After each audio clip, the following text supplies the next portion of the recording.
12 बजे संविधान पर चर्चा होगी और चर्चा की शुरुआत करेंगे सत्ता पक्ष से राजनाथ सिंह।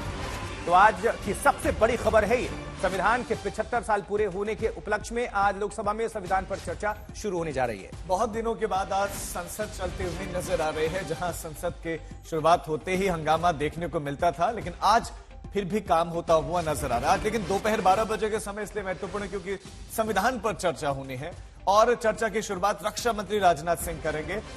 इंपॉर्टेंट यह भी है कि कांग्रेस की तरफ से, विपक्ष से प्रियंका गांधी आज पहली बार संसद में बोलने जा रहे हैं। उनका पहला संबोधन होगा, फिर राहुल गांधी होंगे और दूसरे ओपोजिशन के लीडर्स भी बोलेंगे। एनडीए की तरफ से लगभग 15 सांसद जो है भाषण देंगे, अपना जो है पक्ष रखेंगे। चर्चा की शुरुआत रक्षा मंत्री करने वाले हैं। राज्यसभा में गृहमंत्री शाह।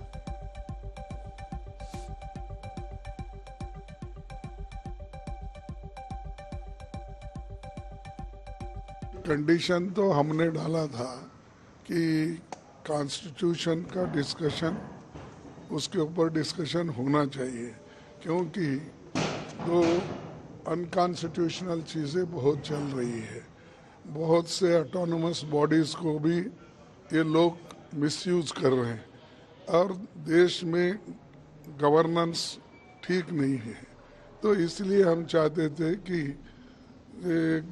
डिबेट कॉन्स्टिट्यूशन पे हो और ताकि सभी लोगों को मालूम हो जाए कि सरकार की गवर्नेंस किस ढंग से चल रही है और लोगों को संविधान के तहत उनके हकूक मिल रहे या नहीं, ये सारी चीज़ें आई हैं। नरेंद्र मोदी जी को धन्यवाद दूंगा कि उन्होंने संविधान दिवस के रूप में मनाने का काम किया।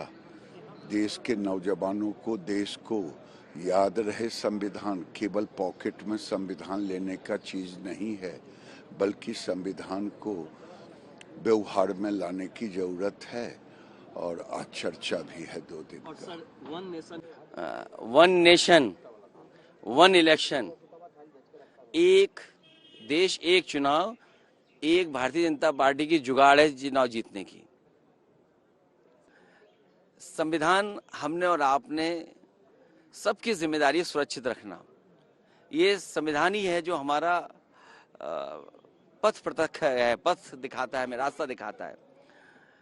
यही संविधान हमें सम्मान दिलाता है, संविधान हमारी रक्षा करता है, संविधान हमारी संजीवनी है, संविधान हमारे पीढ़ी परिवार के लिए प्रकाश स्तंभ की तरह है। और अभी तक पीढ़ी परिवार और पीढ़ी के लोगों को इसने सम्मान दिया है। अब पीढ़ी के लोगों की जिम्मेदारी बनती है कि संविधान को बचाएं। और आप में से तमाम पत्रकार साथी हैं जो हर चीज को समझते हैं, दूर से देखते हैं। लोकतंत्र में और खासकर उत्तर प्रदेश में हम लोगों ने समय समय पे देखा है कि किस तरीके से भेदभाव हुआ है, भेदभाव का सामना किया है। जब न्याय मिलना चाहिए तो न्याय नहीं मिल रहा है। संविधान ये एनालिसिस करेंगे कि संविधान में जो लिखा है उसकी मंशा के अनुकूल सरकार काम कर रही है कि नहीं कर रही है। किस किस तरह से संविधान की मूल आत्मा जो है, प्रस्तावना और मूल अधिकार, उनको निगेट किया जा रहा है, उसके खिलाफ काम किया जा रहा है। ये सारी बातें हैं।